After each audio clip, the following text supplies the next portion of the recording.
गणित दर्पण की क्विज प्रतियोगिता में आपका हार्दिक स्वागत। आप सभी जो बढ़ चढ़कर हिस्सा ले रहे हैं क्विज प्रतियोगिता में सभी बधाई के पात्र हैं। कल की जो प्रतियोगिता की उसके अंदर 6 प्रश्न मेरे द्वारा पूछे गए थे, उसका जवाब काफी जनों ने दिया है, बट 6 के 6 प्रश्नों का उत्तर किसी के सही नहीं है, तो कल का कोई विनर घोषित नहीं होता है। आपसे आशा करता हूं कि जितने भी प्रश्न पूछे जाते हैं, चाहे 2, 3, 1 या 6, आप सभी प्रश्नों के आंसर लिखे कमेंट बॉक्स के अंदर, तभी आप विनर घोषित होंगे। और साथ ये कहना चाहूंगा कि आप जीके को अच्छा बनाने की कोशिश जरूर करें, क्योंकि आज के समय में यदि कंपटीशन एग्जाम की तैयारी कर रहे हो और आपको सरकारी नौकरी चाहिए, तो आपको जीके को सबसे बेस्ट बनाना ही पड़ेगा, तभी आप सरकारी नौकरी हासिल कर सकते हैं। तो आशा करता हूं आप कंटिन्यू जीके के टच में रहेंगे। और अधिकतर छात्र है वो गणित दर्पण पर 9 के और 10 के छात्र हैं, और यदि आप लगातार इस जीके क्विज प्रतियोगिता को देखते रहेंगे तो आने वाले समय में आपका जीके है वो सबसे सुपर हो जाएगा और आप किसी भी कंपटीशन एग्जाम को फाइट इजीली कर पाएंगे, ऐसा मुझे विश्वास है। तो चलिए, जो कल के 6 प्रश्न थे उनके आंसर जल्दी जल्दी से देख लेते हैं कि क्या थे और आपने क्या उत्तर दिया है। तो सबसे जो पहला प्रश्न था वो था कि भारत में सबसे बड़ी कृत्रिम झील कौन सी है। तो इसका जो सही आंसर है वो है गोविंद सागर झील। भारत की सबसे बड़ी कृत्रिम झील है वो गोविंद सागर झील है, और ये सतलुज नदी पर बने बाकड़ा नागल बांध से निर्मित हुई है। तो गोविंद सागर झील इसका सही आंसर है पहला। तो जिसने भी इसका सही आंसर दिया है वो बधाई का पात्र है। ठीक है,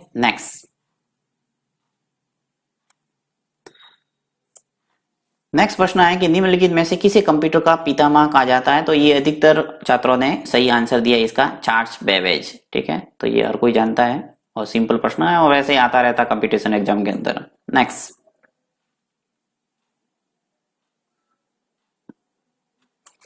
तीसरा प्रश्न है कि हेलीकॉप्टर का आविष्कार किसने किया था। तो इसका सही आंसर है बी, सिकोसर्की। ठीक है, नेक्स्ट,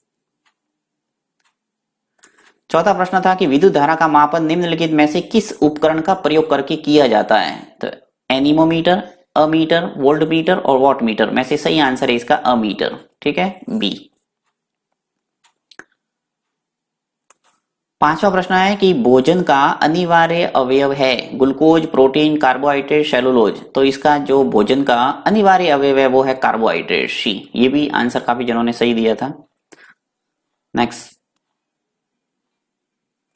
छठा प्रश्न है कि कैप्सूल का आवरण बना होता है प्रोटीन का, अंडे के छिलके का, सेल्यूलोज का और स्टार्च का। तो इसका जो सही आंसर है वो है स्टार्च, डी है। वो कैप्सूल का जो आवरण बना होता है वो स्टार्च का बना होता है। ठीक है ना, तो इस टाइप के 6 के प्रश्न के आंसर है, आप सब मिलान कर दे आपने क्या आंसर दिया था और इसका सही आंसर क्या होना था। आज की प्रतियोगिता शुरू करते हैं। आज का जो पहला प्रश्न है कि भारत में सती प्रथा को कब प्रतिबंधित किया गया।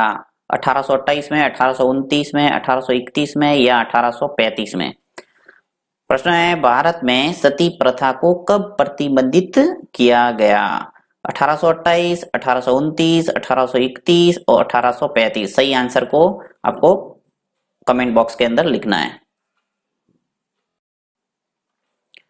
नेक्स्ट, दूसरा जो प्रश्न है मैंने मैथ्स से ले लिया है ताकि आपका पता भी चल जाए कि लॉकडाउन में कितने जने मैथ्स के टच में हैं और कितने जने गुणनखंड वगैरह भूल गए। तो गुणनखंड से संबंधित प्रश्न लिया कि 2x² माइनस 9x प्लस 10 बराबर 0 एक समीकरण है और इसके आपको हल बताने हैं। 5/2 है अथवा 2, 2/5 अथवा 3, 7/3 अथवा 5/2 और -3/2 अथवा 3। यानी कि इस गुणनखंड के जब x की वैल्यू निकलेगी आपको टुकड़े बना के इसको हल करना है। और गुणनखंड मैंने बहुत ही अच्छे ढंग से एक्सप्लेन किया हुआ है गणित दर्पण पे, आपने यदि सीखा है तो इसका आंसर बहुत जल्दी दे सकते हैं। और यदि मान लो भूल भी गए तो आप इसको पहले देख ले, समझ ले, उसके बाद में इसका आंसर निकाल सकते हैं। और कमेंट बॉक्स के अंदर सबसे पहले जो लिखेगा वो विनर घोषित हो सकता है।